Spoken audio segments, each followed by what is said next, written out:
Do you think you know who first mastered the art of preserving the dead? The Egyptians, right. Pyramids, embalming, golden masks. But what if I told you that mummies discovered in Southeast Asia are 14,000 years old, twice as ancient as the first pharaoh? What if a temple was found in Turkey, built by people who hadn't even invented pottery? And what if, at the bottom of the Aegean Sea, not one but two ancient ships lie, carrying a device often called the first computer in history? Today, we're diving into 6 recent archaeological discoveries that are tearing up history textbooks. And trust me, the most astonishing revelation awaits you at the very end. We tend to think of history as a finished text, a paragraph, a date, a period. But every year, archaeologist spades uncover something that simply doesn't fit into any existing narrative.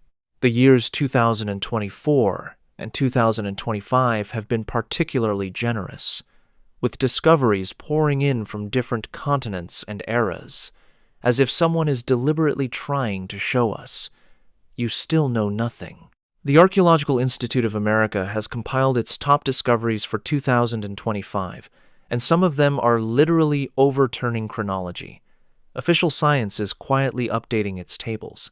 Scientific journals are publishing articles with cautious phrasing like, expands our understanding, requires reevaluation of dates, and questions previous models.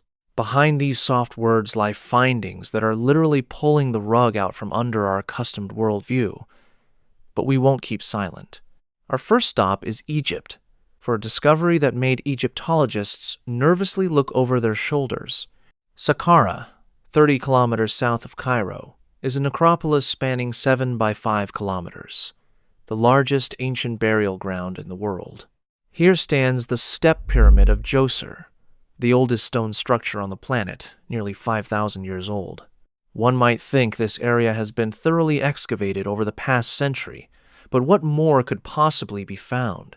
In April 2025, the team of the legendary Zahi Hawass unearthed a limestone shaft descending vertically. At its bottom was a chamber sealed with stone blocks.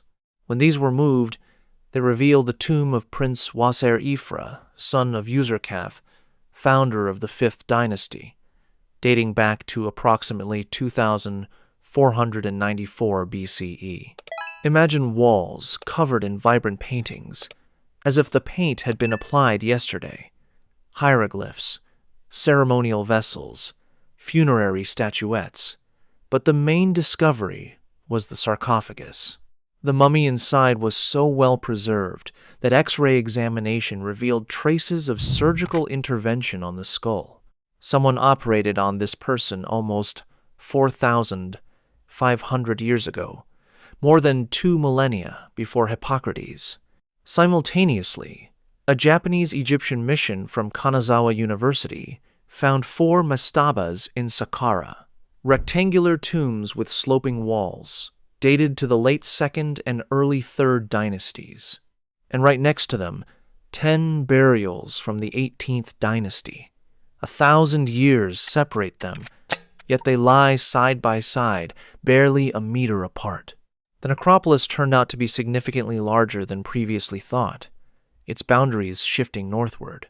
Muhammad Ismail Khaled from the Supreme Council of Antiquities stated that this proves Saqqara's importance not only during the Old Kingdom, but also in the New Kingdom, when Memphis regained its capital status after the expulsion of the Hyksos.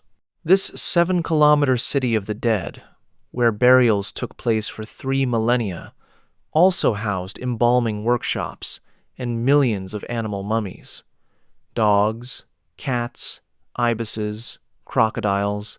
Recently, the 4,100-year-old tomb of a physician was found here, featuring magnificent wall reliefs and signs of an ancient robbery.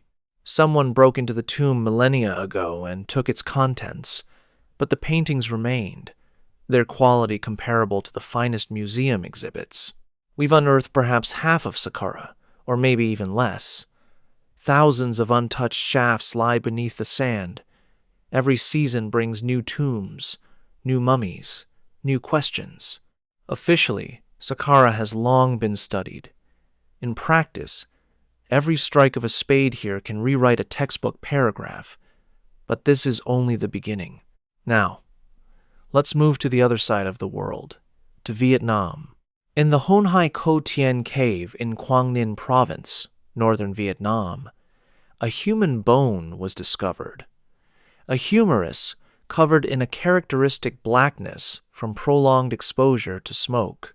Its age, 14,000 years. This might sound like a dry fact from a textbook, but behind it lies a discovery that, in September 2025, was named one of the year's top 10 archaeological breakthroughs by the Archaeological Institute of America. Dr. Zhao Chun-hong from the Australian National University and Professor Hirofumi Matsumura from Sapporo Medical University assembled an international team, including scientists from the Vietnam Institute of Archaeology. Over 8 years, from 2017 to 2025, they studied 54 burials from 11 archaeological sites in southern China, Vietnam, and Sumatra. The results were published in PNAS, one of the world's most authoritative scientific journals. The skeletons lay in unsettling poses, legs pressed to the chest, knees against the chin, arms tightly embracing the body. It was as if the individuals had been curled into a ball and secured with ropes. And indeed, they were. Bodies were bound immediately after death, before rigor mortis set in. Imagine the humid tropical jungle, temperatures near 40 degrees Celsius, monsoon rains. A body begins to decompose within hours. What do you do if you want to preserve the deceased? The Egyptians, 10 millennia later, would invent embalming. The Chinchorro people of Chile, 7,000 years later, would remove skin and stuff bodies with clay. But these Stone Age hunter-gatherers found their own way. They placed the body in a fetal position, suspended it over a slow, smoldering fire, and the smoke slowly, week after week, dried out the flesh. The process lasted about 3 months. For 90 days, a family member continuously maintained the fire and tended to the mummy. X-ray diffraction analysis and Fourier transform infrared spectroscopy confirmed that the bones from 9 of the 11 sites had undergone prolonged, low-temperature heating. This was not a crematorium or an accidental fire. This was intentional mummification, the oldest in world history. Some bones even showed incisions, which scientists believe were made deliberately to accelerate moisture evaporation from the tissues. In Papua New Guinea, this practice is still alive today. The Dani people keep smoked ancestors in special rooms and bring them out for celebrations. The Anga people sit mummies on rock ledges. Genetic analysis has shown a kinship between these modern groups and the ancient hunter-gatherers of Southeast Asia. The tradition of smoke mummification has existed continuously for over 10,000 years, making it the longest ritualistic continuity in human history. Dr. Hung called this a commitment that could only be sustained by deep love and spiritual devotion. People who hadn't yet learned to cultivate wheat already knew how to conquer death, at least its visible manifestations. Where did they acquire this technology? Who first conceived of it? There are no answers, only new questions. The next discovery is even more incredible. Let's travel to Turkey, southeastern Anatolia, Mardin Province, Dargasit District, Ilısu Village, about 5 kilometers from the Tigris River. In 2008, during preparations for the construction of the Ilısu Dam, geologists detected an underground anomaly. The archaeological site of Bonkuklu Tarla, or Bead Field, began to be excavated in 2012. Since then, every season has brought discoveries that are forcing a re-evaluation of fundamental understandings of the Neolithic period. Picture this: an area of 3,000 square meters covered in ruins. 6 cultural layers, one beneath the other, like a millennia-old layered cake. The lowest layer dates back to the 11th millennium BCE. This is the late Epipaleolithic, the time of the Younger Dryas, the last glacial cooling. People knew neither pottery, agriculture, nor metals. And yet, among the round mud huts, there stands a rectangular building, the only rectangular one among dozens of circular structures. Its walls are built of rough stone on a clay foundation. Inside, stone benches rise in tiers, and carved heads and sculptures of people and animals are embedded in the walls. The head of the excavations, Dr. Ergül Kodaş, from Mardin Artuklu University, called it a communal building. The press calls it the first temple, potentially older than Göbekli Tepe, 12,000 years old, a contemporary of Göbekli Tepe. But Bonkuklu Tarla revealed something Göbekli Tepe does not have: a sewage system, a drainage system, approximately 12,000 years old. If confirmed, this would be the oldest engineered infrastructure on the planet. People who lacked writing were designing drainage systems. The scale of the finds is astonishing. Over 200 human skeletons, more than 200,000 beads made of stone, shells, bone, obsidian blades, arrowheads, stone vessels, ritual staffs. The excavation leader suggested that some buildings might have reached 8 stories, up to 7 meters in height. 6,000 years before Sumer, multi-story structures already stood on the banks of the Tigris. Genomic analysis from 2025 added further mystery. The inhabitants of Bonkuklu Tarla were not ancestors of Anatolian farmers. They were a distinct population, a mix of local hunter-gatherers and newcomers from the eastern Fertile Crescent. Who were these people? Where did they come from? And where did they disappear to, leaving behind temples, beads, and a sewage system? There is an official version, early social complexity. Whether to believe it is your choice.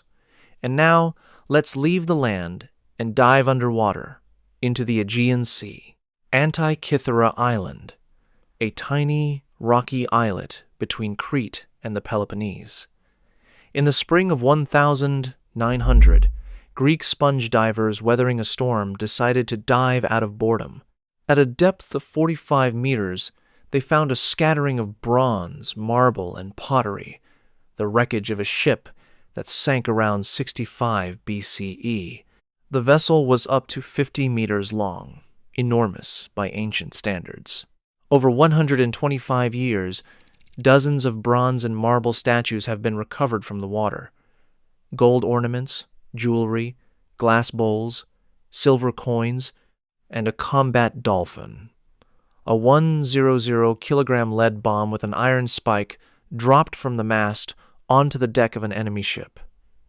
This is the only such artifact ever found in the Aegean Sea.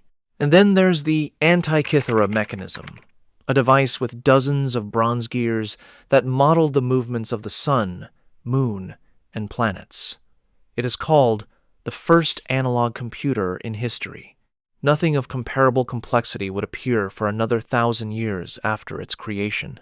In 2012, the Return to Antikythera project was launched, involving 2 5-year cycles, the Swiss School of Archaeology in Greece, closed-circuit rebreathers, underwater drones from Hublot, and 3D photogrammetry. And in 2024, a sensation. A second ship was discovered 200 meters from the main wreck.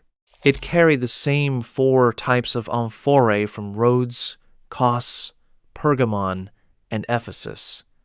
It belonged to the same era. The 2 ships were sailing in a convoy and were wrecked together on the rocks during a storm. During the 2024 season, about 300 new artifacts were recovered, including 18 fragments of marble statues and fragments of planking made of elm and oak. The wood planking was dated to approximately 235 BCE, meaning the ship sailed for at least 170 years before its demise. In 2025, a marble foot of a male statue in a contrapposto pose was retrieved from the seabed. The body is still encased in marine deposits, along with a terracotta cooking pot, rare evidence of culinary practices on ancient vessels.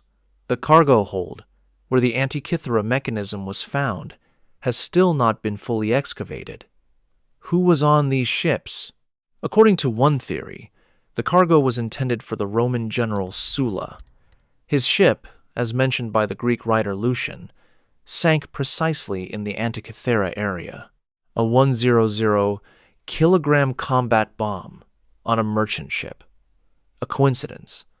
Or were these ships under military escort, transporting something so valuable that it needed protection with what, by ancient standards, was a weapon of mass destruction? And here's a detail that keeps me awake at night.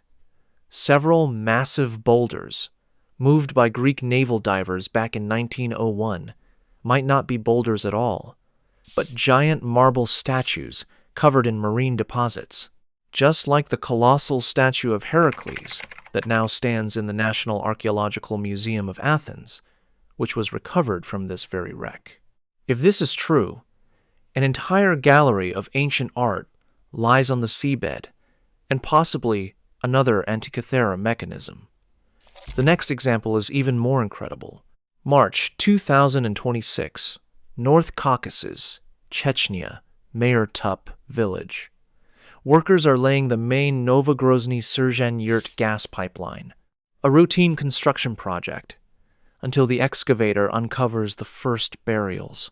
The Caucasian expedition of the Institute of Archaeology of the Russian Academy of Sciences is called to the site, led by Vladimir Malyshev. What they discovered forced a halt to construction. The complex spans 350 hectares, equivalent to 5,000 football fields, the largest medieval settlement ever found in the North Caucasus. Powerful fortification walls, a developed system of defenses, rich burial structures with coins and ornaments. Cultural layers stretch from the Neolithic, the Copper Age, to the late Middle Ages. People lived here for millennia, witnessing changing eras, religions, and empires. And then, Chechen archaeologist Azamat Akhmarov uttered a name that made historians' hearts race: Magas. Magas, the legendary capital of the Alanian state, which scholars have been unsuccessfully searching for over a century. The Alans were an Iranian-speaking people, famous for their invincible heavy cavalry, a key link on trade routes between Europe and Asia. Their capital was described by Arab chroniclers from the 9th to the 11th centuries. Ibn Rushd and al-Bakri indicated that Magas was a 3-day journey from the kingdom of Serir, modern-day mountainous Dagestan. The location of the Mayor Tup complex perfectly fits these coordinates. For decades, Magas was sought in North Ossetia, Ingushetia, and the foothills of Chechnya. In the 1990s, the capital of the Republic of Ingushetia was named Magas in honor of the legendary city, whose location was a pure hypothesis, and now, perhaps, the hypothesis has found its coordinates on the map. None of the previous candidates possessed such a combination of characteristics: scale, fortifications, wealth of artifacts, and alignment with Arab routes. At a press conference on the 30th of March 2026 in Moscow, Malyshev cautiously stated, "Akhmarov's idea appears to be the least contradictory among all previous attempts. In archaeological terms, this is almost a declaration of love for the hypothesis. But for now, it remains just that, a hypothesis. Years of excavation, numismatic analysis, paleoclimatic reconstructions, and painstaking comparison with Arab texts lie ahead. If confirmed, the historical map of the Caucasus will have to be redrawn from scratch. The city that was sought for over 100 years was not discovered by a targeted expedition, but by an excavator digging trenches for a gas pipeline. Ironic or inevitable, history loves to hide in plain sight. 6 discoveries, 5 continents, thousands of years between them. What unites them? Each one, individually, is a sensation. Together, they form a picture that breaks the usual scheme. We are accustomed to thinking that civilization developed linearly. Fire, then agriculture, then cities, then temples, then science. A neat staircase upward, step by step. This model is drilled into our heads from school. But look at what happens when we compare these 6 discoveries. Hunter-gatherers built temples with sewage systems 6,000 years before Sumer. People who didn't know wheat mummified the dead 10,000 years before the pharaohs. Egyptians performed surgical operations on skulls 25 centuries before Hippocrates.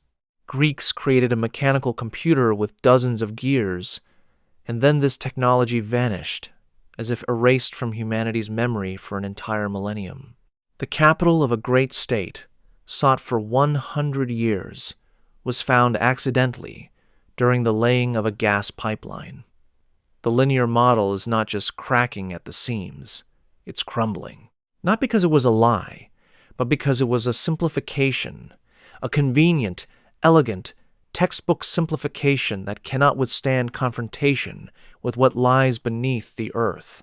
Perhaps progress doesn't move in a staircase, but in bursts, a surge, a decline, another surge.